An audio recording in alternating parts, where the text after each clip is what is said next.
Hey guys, Sierra Bailey here with Accel Commercial Real Estate. The video you're watching ties into our event in June, Accelerate. If you want to learn more about what you see today, scan the QR code on your screen or click the link in the description to get your tickets now before early bird pricing runs out. Enjoy the video.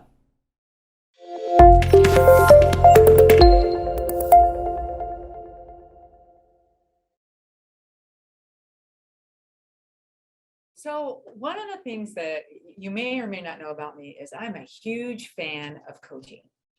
We have a personal trainer, we have a business coach, um, we even have a wealth coach, if you will. And these are people that we pay to help walk us through our our journey as we are trying to improve ourselves. And I really do truly believe that in order for me to improve, I can't keep doing the same things that I've always done. I have to learn new things. And it is super valuable for me to have someone who is going to hold me accountable. And I also have the tendency to forget a lot. So I need someone to keep bringing stuff up and reminding me and, corralling me to be able to keep me back on the straight and narrow so that I can continue in our journey through our progression. One of the things, though, that I had to start doing early on, and it has helped me hugely, and it's something that we see often with our clients, is that they are sometimes their own worst enemies because of their own self-limiting beliefs. And it's often the case where they think, well, I can't do that because whatever, I grew up this way. And think of how many of you have ever read Robert Kiyosaki's Rich Dad Poor Dad in the audience? Most of you? Okay. So I actually grew up with the poor dad mentality. I had to overcome that pretty strongly because in my family is, oh, we can't afford that. We don't know how to do that. And then, but I learned once I got out on my own and I started making my own money, because for those of you already who know me, you can probably guess this about me. I said to myself, well, I want that. So what do I have to do to be able to afford that? And that started me on the journey to be able to change some of those self-limiting beliefs. And early on, I decided I did not want to do a job where I was going to be limited by a $1 per hour job forever. I wanted to make sure that I put myself on a path where I would have other income streams, passive and otherwise, where I was not always tied to the clock. So that is my personal origin story, but I want to introduce you to my new friend, Dr. Doug Herr. I am also really picky. I'm kind of a coach snob, meaning that I'm not usually going to hire someone who's way younger than me unless they have accomplished way more, and that they've done something that I just flat out don't know how to do. And in my conversations with Dr. Herr, I figured out pretty quickly, this guy's the real deal. And I'm going to let him tell you a little bit about his origin story and his background so that you can see why I thought he would be a great fit for you to be able to come and hear him tonight. And maybe it isn't you because you're here, but maybe there's someone in your sphere, your family, or someone who has a vested interest in the money that you spend, who might benefit from something that you learned here tonight. Or maybe you personally maybe need to have a little bit of a reality check one way or another. And maybe there's something that you can do to pivot in your brain to allow for that growth to happen. So Dr. Herr, could you tell us about you? Where did you come from? Tell us about your start. Okay. And just take a minute and just kind of give us your hero origin story. How did you get to where you are now? Thank you so much. First of all, I like Dr. Doug now. Dr. Herr was a psychologist. He retired. I'm a coach now. So it's really nice to be here, and I appreciate your getting me started.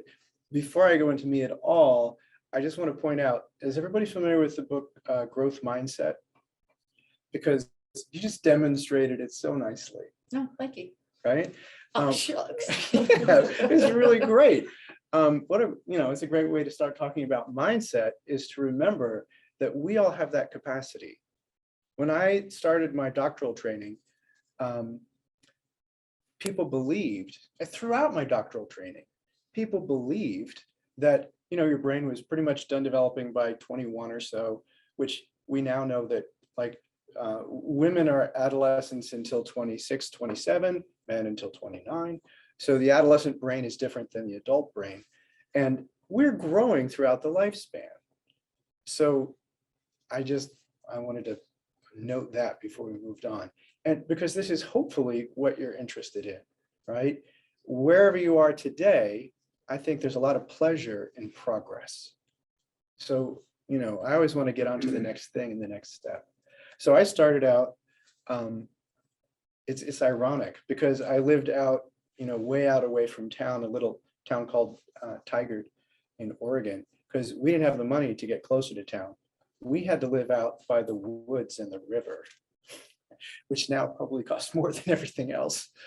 But yeah, my parents are both teachers, so I definitely have that, poor dad mentality.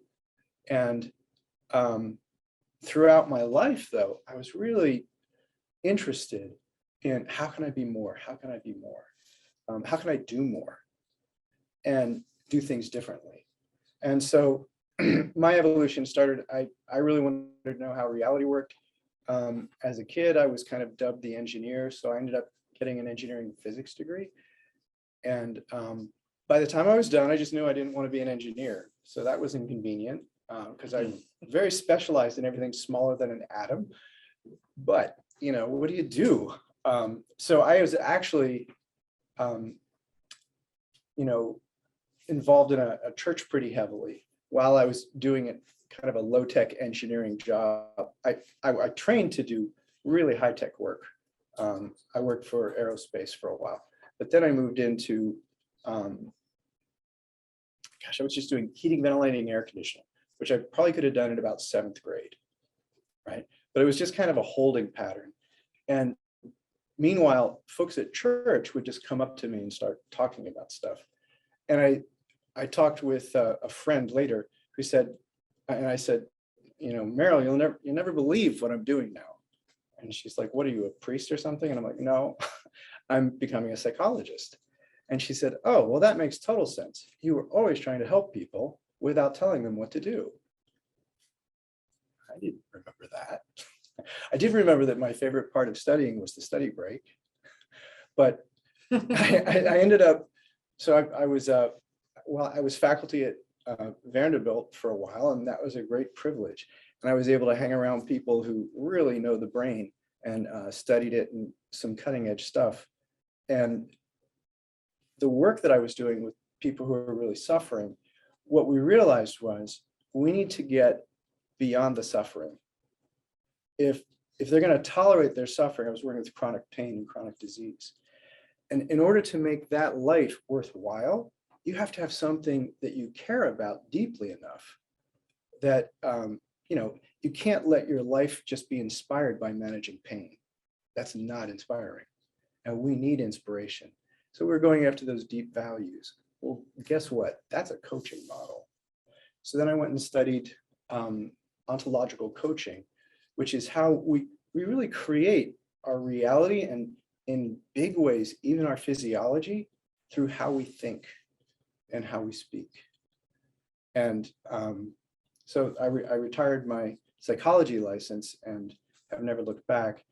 And I'm really excited because some of the most powerful work that I know of is on mindset. For those of you who don't know, if you're talking about your happiness, if I know all of the circumstances of your life, I know 10% of how happy you are. The other 90% is all going on in here. It's how your brain interprets what's happening. And so that's been my fascination.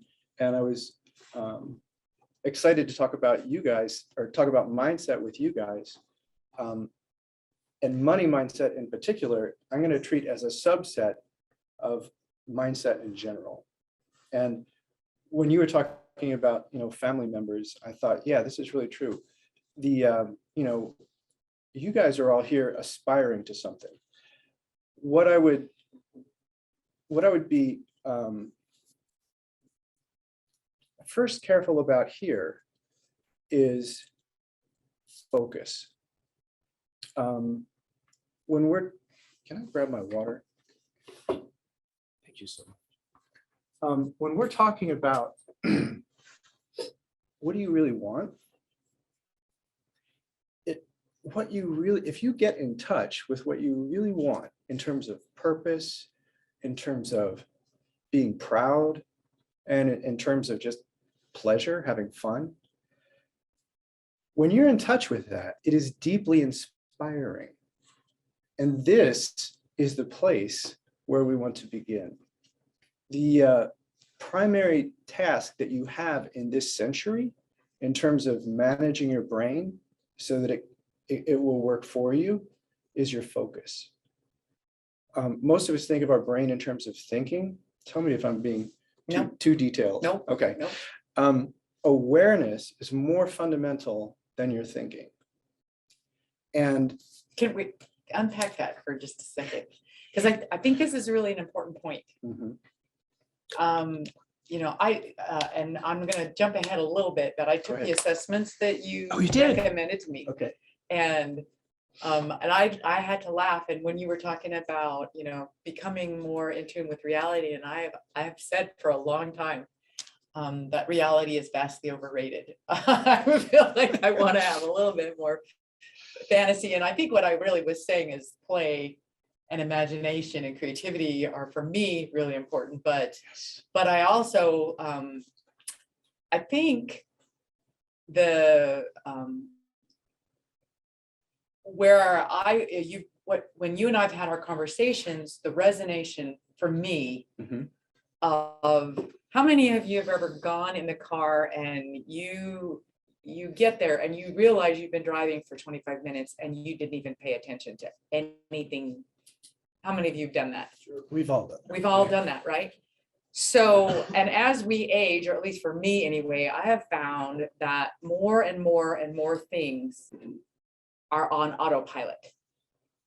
You know, driving, taking a shower, brushing my teeth or whatever. And I'm thinking about something else and I'm not even present in the moment for whatever it is that I'm doing. And so when he was talking about this with me earlier, it occurred to me, oh my gosh, how much of my life am I actually living, or how much of it is actually habit and on autopilot? And what is that doing? What is my programming, my original programming, my default programming, good or bad or otherwise? How comfortable am I just keep going with that? And what is that doing to my ability to have my life by design? So we talk about accelerating to generational wealth, and we can teach you the principles about money. We can teach you about what is an ROI, what's an IRR, and all the financial acronyms that are in existence.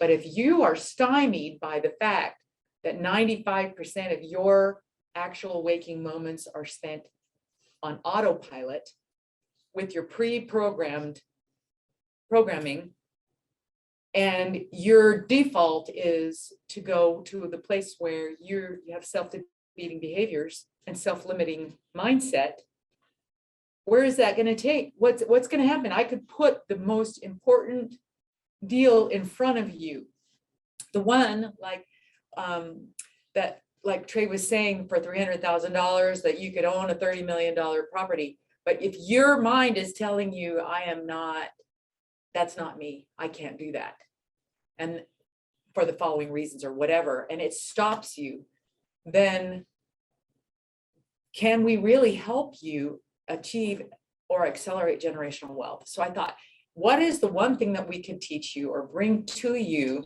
that is going to actually create that pivot for you? So let's talk about that a little bit. Talk about that mindset and talk about that autopilot. And okay, so where to begin? Well, let me finish a little bit on focus. Okay. Because this is so important. Right now, see that little device right there? It's a phone, right? It's not a phone. That's like the least of its functions. It is designed to steal your awareness. But guess what? You're giving it. So it's not really stealing. What it's stealing is your ability to control your focus. I mean, we have data that having your cell phone even off in the same room with you, your brain is so attuned to it that it lowers your IQ by 5%. Wow. Okay. So this issue. I need all the IQ I can get after COVID. So I think that's a bad thing. You go back to flip phone. Yeah, well, Or something. I mean, there's worse news than that, but. But wait, there's more. Yeah, but wait, there's more. Exactly. So what we want is to master focus. Daniel Goleman's book, Focus. Buy it, read it. Really important stuff. And the question though Help is, me remember that for later. I will, how do we do that? Okay, how do we master focus? A lot of people these days are interested in meditation, and there's a good reason for that. What I am most interested right now, and I'll just cut to the chase with it, is a thing called positive intelligence training. And it was developed by Stanford neuroscientists, and the lead one being Shirzad Chamine. He wrote a best-selling book called Positive Intelligence, but it doesn't really matter if you know these things. What changes your life is what you do. And what really changes your life is when the habits of your brain can be changed. And this is kind of what you're talking about. So not only do we have the awareness now that a growth mindset is important, the things you think are so important. And if you can start to frame language, in my coaching studies, this was really kind of amazing. If you think about it's like I was saying about happiness. If you think about a certain situation in one way, you can be unhappy about it. If you say, you know what, let me jump back to the Stoics. The problem is the path. So is it cognitive reframing? Is that what you're talking about? Cognitive reframing is huge. So, But it's one piece of a Okay. puzzle. okay. Okay. The two other pieces are to, first of all, let's talk about mindset. There's unfortunately two mindsets that you have. And what we think of as your mindset is the blending of both of them. One of them is positive, and that's you being you. And you being you is a set of superpowers that you need to learn how to manage. Okay. Unfortunately, whenever the brain gets stressed, negative, threatened, and honestly, when I was listening to Trey talk about all those numbers and all those letters, I'm like, oh, it's so good that he and Brian are sitting up here laughing, right? That really helps your brain to stay calm. Okay. When all that's happening, your brain can go into stress mode. And when that happens, everyone has this. Has anyone heard of your inner critic? Right? It's a universal, it's just how the brain works. Your brain is your most powerful tool, and it's either working for you or against you. If it's working for you, 3-to-1. In other words, if you're staying not triggered, not into inner critic mode, at least 3 times for every negative thought you have, then it's like you're an airplane with your wings that are set to, you can take off. And we can talk about changing your money mindset. But if your mindset is negative, and I run across this all the time, and unfortunately, when people are too negative, they won't even engage this kind of growth process. Does anybody, well, don't raise your hands, but like you might have family members who are like that, right? And we all do. Thanks for watching this video. If you like what you see, be sure to follow our Generational Wealth Learning series. On select Thursdays, we offer cutting-edge industry information that would normally cost thousands of dollars. And the best part, our education is absolutely free. If you register through our events page, you can join us live, either in person or over Zoom. In the meantime, like this video, comment down below, and subscribe to our channel so you never miss a beat.